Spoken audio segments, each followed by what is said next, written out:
Borda, welcome to another episode of This is Sevens. In the last video, I spoke about my transition from playing professional sevens with Wales and GB to now playing 15s here in Hong Kong. So if you haven't watched that video, go back and watch it. Today, I'm starting to dive back into the specific skills I have to relearn making that transition from 15s to sevens. Let's go. And the doctor is in the house.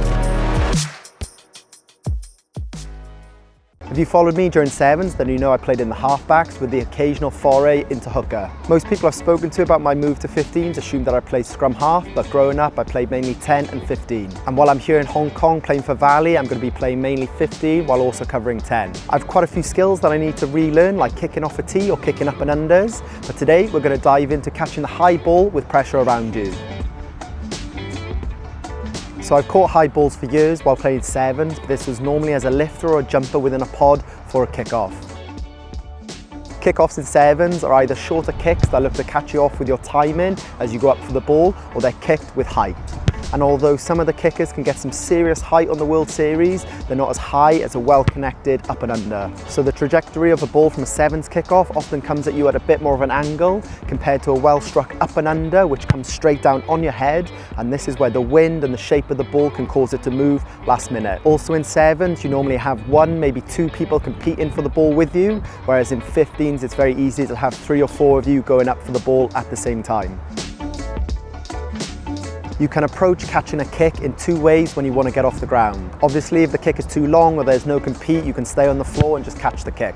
But preparing for a good kick and chase, we definitely need to get in the air. So the way I'm approaching this is either with a curved arced run, a little bit like a high jump, or something that you're starting to see a little bit more in top flight 15s is running straight on, jumping and catching the ball head on.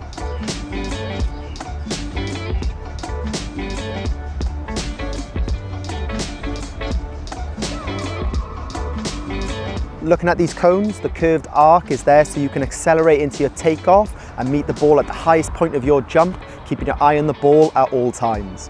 The twist in your body as you jump puts you between the ball and the chaser. It also allows you to get your knee up so you can protect yourself, and if you are to fumble the ball, it's likely to go behind you, back towards your team. The drawback of this method is that you're likely to land and have your back towards the defence, limiting your attacking options if you needed to step or pass to get out of trouble.